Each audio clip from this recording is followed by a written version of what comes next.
આજના વિડીયોમાં ખૂબ જ ઉપયોગી આઈડિયા શેર કરીશ કે જેનાથી ઘણા બધા કામ સરળ થઈ જાય, આપણો સમય અને મહેનત પણ બચે. તો ચાલો વિડીયોને સ્ટાર્ટ કરીએ. બીજું આ રીતે આપણે સેફ્ટી પિન જ્યારે પણ લાવીને તો આ રીતે જ આવે પરોવેલી. એક મોટી હોય ને એમાં નાની મોટી બધી પરોવેલી હોય. પણ આપણે છે ને નાની કે મોટી કોઈ પણ જોઈતી હોય તો આપણે બધી સેફ્ટી પિનને આ રીતે અલગ અલગ કરવી પડે, કાઢવી પડે અને ખૂબ જ સમય આપણો જાય. અને વારે ઘડી આપણે સેફ્ટી પિનનો ઘણી બધી વસ્તુમાં યુઝ કરતા હોઈએ. તો આપણે સેફ્ટી પિનને છે ને આ રીતે નહીં રાખવાની. આ રીતે કોઈ પણ જૂની બંગડી આપણી પાસે હોય છે ને આ રીતે તે આપણે લઈ લેવાય જો. અને તેમાં આપણે બધી સેફ્ટી પિન એકસાથે પરોવી દેવાની જો, નાની કે મોટી બધી પરોવી દઈએ તો ખૂબ જ સરળ રહેશે. તમારે જે પણ જોઈએ તમારે ટાઈમ ખરાબ ના કરવો પડે. જો મોટી જોઈએ તો મોટી તમે ખોલીને લઈ શકો, નાની જોઈએ તો નાની પણ આપણે લઈ શકાય. અને આપણને બે ફાયદા થાય, આપણે ટાઈમ પર મળી જાય ફટાફટ, અને આ બંગડી હોય એટલે આપણે ક્યાંય પણ ખીલી વગેરેમાં પણ આપણે ટીંગાડી શકાય. જો કિચનમાં કે ક્યાંય પણ આપણે આ રીતના જુઓ, ખૂબ જ સરસ ટિપ છે, જરૂરથી ટ્રાય કરજો. આપણે ક્યારેક આપણે બાંધેલો બચી જાય તો ફ્રીજમાં રાખતા હોઈએ, પણ આપણે ફ્રીજમાં કાઢીએ ને તો ખૂબ જ કઠણ થઈ જાય. આપણે તરત રોટલી કરવી હોય અને આપણે કાઢવાનું ભૂલી ગયા હોય તો ખૂબ જ આપણને તકલીફ પડે. તો તેના માટે આપણે શું કરાય, આ રીતે કેસરોલ હોય ને આપણે રોટલી રાખવાનું તે આપણે લઈ લેવાનું અને તેમાં 1 ગ્લાસ જેટલું ગરમ પાણી ઉમેરી દેવાનું જો આ રીતે. અને તેમાં છે ને આ રોટલીનો જે પણ તમારે ડબ્બો હોય ને જેમાં પણ રાખ્યો હોય લોટ, તેને આ રીતે રાખી દેવાય જો, લોટને આ રીતે. ને તેનું ઢાંકણ કેસરોલનો બંધ કરી દેવાય. બસ તમે 1-2 મિનિટ જ રાખશો ને, જ્યાં સુધી આપણે તવો ગરમ કરવા મૂકીએ અને તૈયારી કરીએ રોટલી કરવાની ત્યાં સુધી રાખી અને તમારે ખોલી લેવાનું જો. તો સરસ એકદમ નરમ તમારે વરાળમાં રહેશે ને પાણીની, તો એકદમ તમે રોટલી કરી શકશો. આપણે શિયાળામાં હાથ પણ કઠણ ના થાય, સવારની ઘડી આપણે કરવી હોય તો જુઓ ખૂબ જ સરસ આઈડિયા છે. ત્યાર પછી જો આ રીતના આપણે બલ્બ બાળતા હોઈએ ને ઘણી બધી જગ્યા પર, કિચનમાં ખાસ કરીને કિચનમાં આ રીતની ચિકાસ થઈ જાય, થોડાક દિવસ થાય ને 1-2 મહિના તો આ રીતે કાળાશ આવી જાય છે, તમે જોયું હશે. તો તેને ક્લીન કરવા માટે આપણે શું કરાય, પાણી તો લેવાય નહીં જો બલ્બ હોય એટલે. તો આ રીતે આપણે કોલગેટનો ખૂબ જ સરસ ઉપયોગ થાય છે ક્લીન કરવામાં વસ્તુઓ. તો જરાક અમથી કોલગેટ આપણે લગાવી દેવાની અને એક નાનકડું પોચું રૂનો કટકો લઈ લેવાય કે પછી કોટનનો કપડો પણ લઈ શકાય. તેનાથી તમે લૂછશો ને તો ખૂબ જ સરસ તમારો બલ્બમાં એકદમ ચમક આવી જશે. તમારે પાણી પણ લગાવવાની જરૂરત નહીં પડે કે કંઈ પણ વસ્તુ નાખવાની જરૂર નહીં પડે.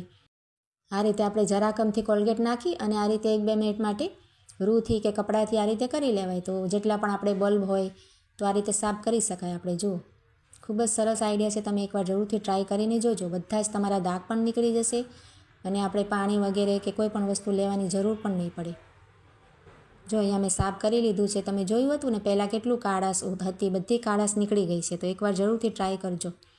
ત્યાર પછી જો આ રીતના આપણે જે કપડામાં નવા કપડાં લઈએ ને બાળકોના કે પછી કોઈના પણ, તો આ રીતના ટેગ આવતા હોય તો આપણે શું કરીએ, આ રીતે દોરો છે ને કાતરથી કાપી નાખતા હોઈએ. તો આ રીતે નહીં કટ કરવાનું, આપણે છે ને તેનો સરસ ઉપયોગ કરી શકાય. તો આપણે જો તમે આ રીતે ખેંચશો ને તો તેની એક ક્લિપ જેવું બનેલું હોય છે, તો તરત અલગ થઈ જશે. જો વ્હાઈટ આવે છે ને આ રીતે બ્લેક પણ આવે છે, તો બંનેમાં તમે આ કરી શકો યુઝ. અને તેના દોરાનો પણ ઉપયોગ તમને બતાવીશ અને આ પુઠ્ઠાનો પણ ઉપયોગ સરસ આપણે કરી શકાય. બંને વસ્તુનો ઉપયોગ સરસ થશે.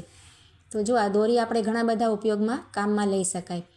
એક ઉપયોગ તમને બતાવું છું કે આ રીતના આપણે જે નેલ કટર હોય છે ને નખ કાપવાનો, તેમાં પણ જો આ રીતનું હોલ હોય છે.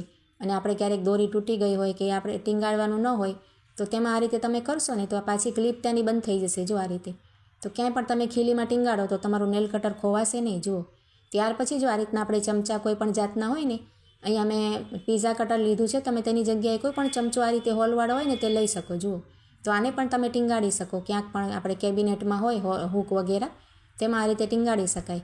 ત્યાર પછી જો આનો પુઠ્ઠાનો તમને ઉપયોગ બતાવું છું, તેનો જે આવે છે ને એની સાથે આ રીતે આપણે મોબાઈલ હોય ને કોઈનું આ રીતે રાખી શકાય જુઓ. તેનું કવર પણ કાઢી શકાય. મારી પાસે અહીંયા એક્સ્ટ્રા કવર હતું તે આપણે લઈ લીધું છે. અને પુઠ્ઠાને પાછળની ભાગે આ રીતે આપણે રાખીએ ને તો સરસ મોબાઈલ સ્ટેન્ડ બની જશે જો આ રીતે. તમારે પડશે પણ નહીં અને ફેરવીને પણ તમને બતાવું છું અને ચાલુ પણ કરશું જો આ રીતે આપણે.